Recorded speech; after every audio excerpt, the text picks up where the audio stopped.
Long week, 11 games in 9 days. It was good. We were exposed, which was the intent. Needed to know exactly where we need to get better. So that was pretty obvious with us. I thought overall, we won some really quality games. The Duke win was obviously outstanding. I thought our first three games, we played extremely well. Saw a lot of promise. I was really happy with the pitching staff. And then with a hiccup with Notre Dame, and I felt like we didn't really get ourselves back on track. We found ways to win some games, but we really weren't working simultaneously. We weren't really smooth. I felt like there were a lot of peaks and valleys, and we grinded to win some ball games, which is great, coming out above 500, but nowhere near where I know our potential is. When you look at these, obviously these early season tournaments, it's all about learning about your team. What do you feel like you learned about this group and how you want them to maybe respond in these games, especially when you're getting towards SEC? Yeah. Right? Yeah, the what was exposed immediately was just the speed of the game, that our younger players aren't used to how fast the game is. We really haven't practiced on dirt. So it's going outside and having top 25 teams hit the ball at us is, 85 miles an hour plus, and our freshmen not realizing how fast that game actually is. And the faster it is, the faster you have to make decisions. So that's where we have to have a lot of growth. The good thing is that the ability's there, the potential's there. It's they got to catch up and get back on track a lot faster and grow a lot faster. We still have a lot of uncertainty in the middle infield. I felt like second base, we had four different players have opportunities to be able to win that, and no one really has pun intended, taken the ball and run with it.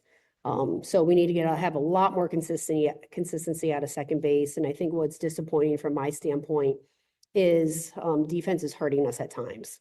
So we have to be more consistent in defense. Our pitchers are making good pitches. We're not giving up the long ball. Like that's huge. Like we're not, other than Florida State, and Florida State's a top 5 team, we're not giving up a lot of home runs. So our defense has to make the plays. You see Kara Daly and obviously her versatility working at short, working at third base. What do you see her kind of role moving forward, and what do you like about that versatility? She's not a shortstop. And, we gave it a shot, and it was allowing us to have Walker, Daly, and Hay all in the lineup and not have to use one of them as a DP. And I didn't want to, because I wanted Ebbs to be our DP. And Kara gave it a shot, but it's such a different depth perception moving her back, and the timing is off. I mean, she's been a 3-year starter at third base. And that's really where her home is, and she just feels more comfortable there. So that was the change that we made on our last day on Saturday. So now I have some tough decisions on what to do with Walker and Hay. And I know that Walker can play first and, maybe share some time and allow someone to be the DP. So we're going to be moving some people around over there, but I feel comfortable that I know that they're going to be more in their niche and more comfortable in those corner positions. You've mentioned a couple areas of needed improvement. Where do you see the strengths of the team through the first couple of years? I think the strengths, like, I'm really happy with Crenshaw at the top of the lineup. I thought she was an exceptional leadoff hitter. I believe that she was successful batting about 558 in the leadoff position, which is absolutely outstanding in getting on base. I would like to see a little bit more RBI production out of her. She left 15 people on base throughout the entire week. So that's something that she can just focus on a little bit more and not trying to do too much in those RBI situations. Madison Walker's stats are not an indication of really how great she was. She hit so many balls right at people, which is just part of the game. And we just got to remind her that she will get some bloops every now and then that are going to be some jam shots. But having production from different people all throughout the lineup was extremely helpful. And then having Claire Cahanlin down at the bottom of the lineup to be able to turn it over, I thought she did extremely well. Then before the season, you mentioned a lot of newcomers on this team, and you kind of already mentioned there, but how important was it for you to get the opportunity to see a bunch of them when you're playing so many games in such a short period? We're going to have to rely on a lot of different people in a lot of different roles. So that's going to be real important that they get that experience now. And there were some games that I think I had 17 or 18 different people that were in and out of the lineup, making some late defensive shifts, late game management, putting people in different possible situations. And the more they can get that experience now, it's going to better prepare them for late March, April, going into postseason. Your pitching staff, what would be your analysis at this point of Sierra and Marissa, kind of how they started this season? Peaks and valleys. I thought McCann got better throughout the week. I felt like early on, she wasn't even close to scratching the surface of what her potential is, a little uncertainty. Wasn't really relied on a lot last year to be a starter, so different role, different expectations, but I thought her last two outings got really strong, and for her to be able to throw a complete game against Liberty, I thought was phenomenal way for her to end a very, very long week. I thought Harrison was up and down too. I thought great outing against Duke, like unbelievable outing for her, kept them off balance. And then there were some others that, she got hit a little bit harder. But what I saw out of Harrison in her last two outings, again, is stuff that happens behind the scenes. Is learning how to pitch, not just throw, and the art that goes into pitching and being able to set up batters rather than just throw the pitch to the location that's being called. What purpose are you trying to get out of it? And then, happy with Pennell. I thought that she did a strong job. It's unfortunate that there were a couple save opportunities that didn't come through, but that's part of it when you're a closer. But I was really happy with what she looked like coming in against San Diego State, and I think that she's going to have a lot more opportunities, and it might be some spot starts. It might be coming in as a middle reliever to be able to finish the game, but getting more innings underneath her belt because she has the ability to keep hitters off balance. Grind in this early season when you're playing so many games in so many days? What does it kind of teach you about a team, year in, year out, when you're kind of going through all this together? It's tough, I'm not gonna lie, like I was so exhausted coming home Saturday night, but it just shows you how tough these kids are and the grind and the determination. Like sometimes you have to will yourself to compete when you've played so many games in such a short window and being able to have a reset button. Like in athletics, it's so great because you have to have amnesia. Like the score from yesterday doesn't carry over to today. So it doesn't matter what we did, good or bad, the day before, the next day is a whole new slate. And when we rebound and do what some of the things like poor game against Ohio State, rebounded against Liberty, like seeing how the resiliency happens within this team shows me the leadership and the commitment and the dedication that they have. Especially on that left side, how would you evaluate their performances, especially with a lot of shuffling through these first couple of tournaments? I would just say inconsistent, like just inconsistent in their overall repeatability. And that's all I'm looking for is like, we want to make all the routine plays. And when the speed of the game gets so fast and everything speeds up and they try to play faster, or they're not anticipating how hard the ball is going to be hit, then their fundamentals start to break down. And it's trusting that they have the proper fundamentals to be able to withstand any ball that comes at them, but also anticipate that every ball is going to come to you.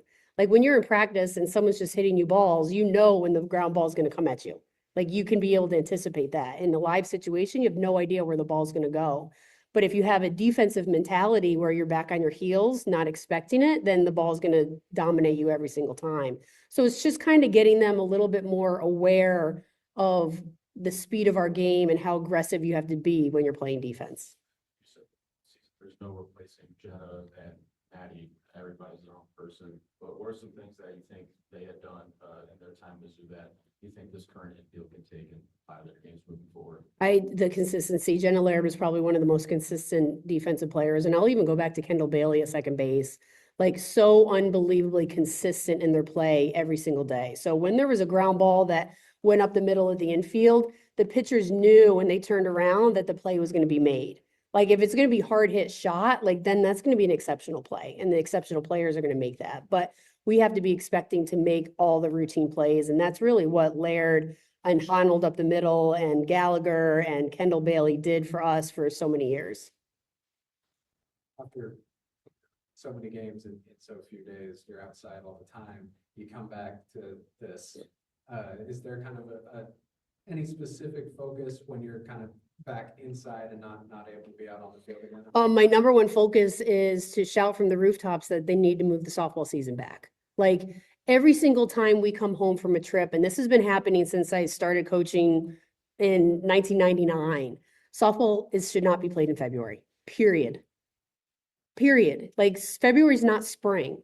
And to expect 3/4 of the country to all go to do what we just did and play 11 games in 9 days, to come home and not be able to go outside, to then go and play against 3 top 25 teams, to not ever practice on dirt. Like it'd be like a hockey team never practicing on ice. Like, that's unheard of. Or our basketball team never bouncing a ball on a court and then expecting them to go play the number 5 team in the country. So if we can move the season back and start in March, now you're having the safety and the welfare of the student athletes at the forefront to play in an environment and an atmosphere that's conducive for our sport. Like, there's a reason why Major League Baseball spring training hasn't started yet. And then they don't start playing games until April. Like, we got to speed that up. I don't have control over those things. You know, that's way above my pay grade. So all I can focus on is what we do at practice today, and that's going to be the intensity, pay attention to the little things, pay attention to the details, make all the routine plays, and do so in the way we know we can do.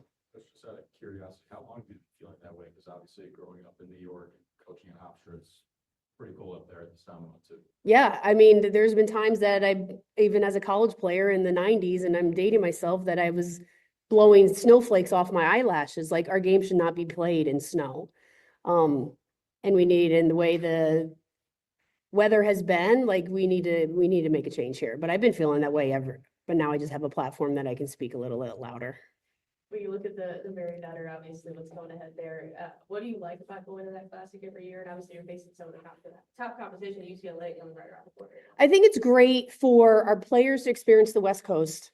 It's really important for them and for me to expose them to different parts of the country, which is why we went to New York last year and why we go to California. Our fan base absolutely loves it, and we have a lot of alumni and donor relations over in Southern California. So it exposes us to a different part of the country. And then you talk about recruiting. Like, Southern California is a hotbed. So for recruits and young players to be able to see Mizzou up close and really get an inside look into our culture just continues to broaden our scope of softball. You're focusing on a lot of teams, but what stands out with this UCLA group this year? Oh, they are hitting the ball extremely well. You know, their team average is close to 400. That in itself, I mean, they're always going to be strong in the circle. Their coaching staff is probably one of the strongest coaching staffs in the country. They've been together forever. So it's just a matter of taking advantage of our opportunities when we have them, because you might only have one. It's like Claire is slap hitting a lot less so far. What went into that development of the season? She just reads the defense, and early on the outfield is playing her so shallow, almost where they were on the dirt. So then she started keeping her feet still and swinging away, which is why she added some of those triples, because they were so far in. She's really worked on utilizing her whole body to be able to swing, and obviously her concentration in the weight room to be able to get herself stronger. But being able to make more solid contact rather than as a slapper, you're always trying to miss hit the ball so it bounces many times before it gets to the infielders. Any questions via Zoom? I have a few. Karen Hi, does. Larissa. So I wanted to ask, so my parents were volume at up. the games this weekend, and we're super excited to see the team. But my mom and dad both kept talking about the wind. So how does something like having such strong wind really impact those games? Like, how does it impact the pitchers, or like the ball getting hit out and stuff like that? So a couple things, like the Ohio State game in particular, we probably had 5 home runs that were held up from the wind. One in particular that if it was here, Madison Walker probably hit it over the scoreboard. That's how hard the ball was hit. And the center fielder made a diving catch over the fence to be able to pull it back in. It's a huge impact, and our hitters have to make an adjustment and try to hit more line drives and even ground balls to be able to drive it through. Their pitching did a great job in forcing us to elevate. So we have to counter that. In terms of pitching, I'm always paying attention to which way the wind's blowing, because if the wind is at the pitcher's back and blowing in from center field, it's going to keep the rise ball down. So you don't want a tailwind with a rise ball pitcher. You want a headwind with a rise ball pitcher, because it's going to help that ball elevate, and then vice versa with a drop ball. You'd want a tailwind with a drop ball pitcher, not a headwind, because they will keep the ball up and elevated if it's a headwind. Okay. Fucking sailing. Yeah, I wondered how much the wind affected someone like Sierra, who throws so many rise balls. Yeah, it definitely when it's a tailwind, it's going to keep that ball down. It's not going to elevate as effectively, because a rise ball is created with backspin. So if the ball is spinning and the wind's coming towards the rise ball, it's going to be able to jump more. Okay. And then I have one more question. What have you liked that you've seen out of your freshmen so far? I mean, they're competing. I like their competitiveness. I love their enthusiasm and their energy. They got to control it a little bit and just stay within themselves and not trying to do too much. Some of the errors that they created were they were looking for the second play before the first play happened. So they just got to go one step at a time. And that's where we're going to talk about, taking care of the little things and doing all the little things. You can't turn a double play until you properly field a ground ball. And sometimes they want to do everything so fast and so well that they get outside of themselves. That's all for me. Thank you. I got another question. Hey, I was wanting to ask about Stefania Bruscato. She's had a hot start. She's almost matched her hit total from last season. I'm just wondering what's working well for her and how's she going to continue? Oh, with her, a lot of it comes down to timing. She has this high leg kick that you will see, and it's making sure that that front foot is getting on time. And she's, again, not trying to do too much. She's a very pull conscious hitter, and sometimes she gets a little too pull where her front side will pull off a little bit more, which is why they throw her a lot of off speed. I mean, they're starting with a lot of first pitch changeups. So it's her continually just to work the middle of the field and stay and keep her direction. Thank you. That's all I got.